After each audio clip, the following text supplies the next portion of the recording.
Ayan, explorers, kasama natin si Nanay Mariette and Ate Maria. Yan, kaway naman po kayo. Yan, sila ang mother and daughter tandem sa paggawa ng bangkat. Ito yung ginagawa nila. Isa siyang basket parang ganito na ginagamit nila sa kanilang pamumuhay. Saan po gawa itong bangkat? Ano po yung mga materials na ginamit ninyo? Ang tawag namin dito sa Mag-Indi, bayto. Bayto? Bayto. Sa Kapampangan Sa po. Kapampangan, beto. Beto. Ah, okay. Eto na, ano po itong kulay green? Ano po yan? Yung balat niya, Ah, hindi po siya kawayan. hindi. So lahat po yan gawa po sa beto? May kawayan naman po. Ito po siya. Ah, ito yung kawayan. Opo. Yung nilalagay nila sa pinakataas para masuportado yung bangkat. Ah, ito pala yun. Ang beto po ay mas maiksi o mas mahaba sa Oo, kawayan? mas Mahaba maiksi po. Mas yung maiksi. kawayan. Ito, mahaba yung ano niya. Tsaka mas malambot po, no? Mas kaya nyong Oo. i-twist-twist para gawing Bangkat. bangkat. Etong maliit, mga gaano po kaya katagal to? Mga 2 oras siguro. 2 oras lang po pala to. So, ito ho, yung ginagawa ni nanay. Kaya medyo mahirap kasi yung kanto yung ginagawa niya. Opo. And ito, importante to sa paggawa ng bangkat kasi ito yung support para tumayo yung basket nila, yung bangkat nila. Eh ako kaya, kakayanin ko kayang gumawa ng bangkat? Nako, dapat kasi kung hindi ko to magagawa, lagot ako sa mission to ko. Ito na, ituloy natin to. Gusto ko talaga matuto eh. Challenging to kasi unang beses kong gumawa ng basket eh. Pero buti na lang, binigyan nila ako ng tips kung paano gawin to. Ang green, kailangan... Hindi, ito ang kunin mo. Yung hindi. Green yung kukunin ko, hindi yung ito ipapasok.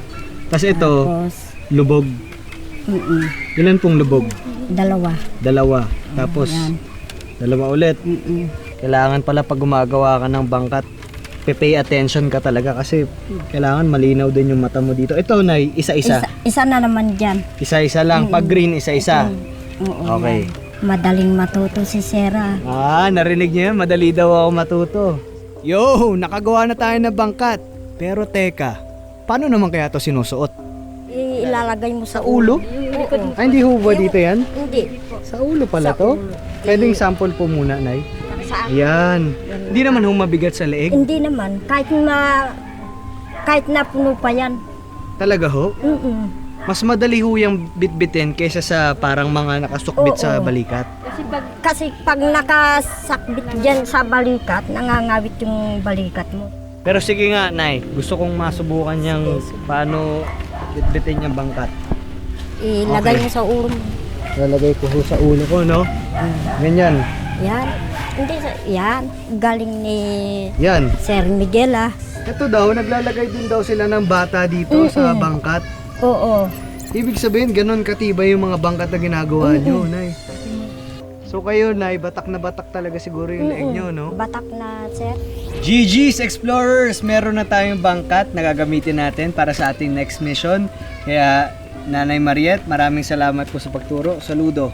Saludo ko sa inyo. Saludo din ako sa iyo. Thank you po. Okay. Salamat din sa iyo. Sige po. Mauna na po ako sa next mission, ha? Kids.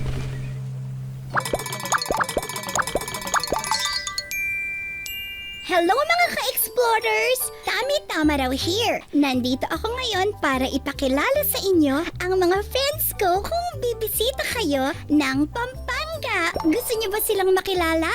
Sila ang blue-tailed bee-eater na makikita sa Southern Asia at dito rin sa Southeast Asia.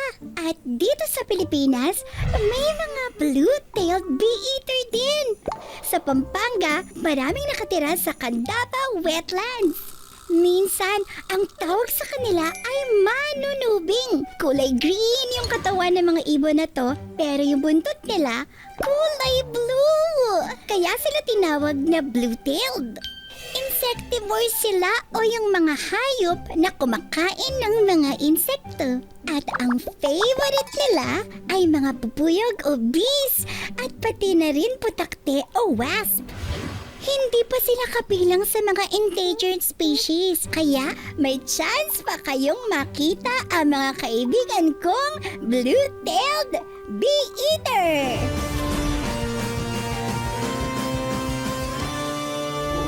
Para sa aking second mission, gagamitin natin itong bangkat kasi tuturuan ako ni Ate Ruth na mag-harvest ng gulay dito mismo sa gilid ng bundok. Wow, ganda dito! Pero mamaya na yung sightseeing, meron pa akong mission 2 na dapat gawin. Taas natin, Ate Ruth. Opo.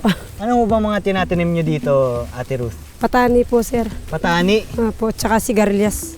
Yun yung i-harvest natin ngayon. Opo. Pero bukod ho dyan, ano pa hong mga tinatanim dito? Mga gabi po. Gabi? Kamute. Siguro ngayon, umaga pa, no? So wala pang gabi. Meron na po.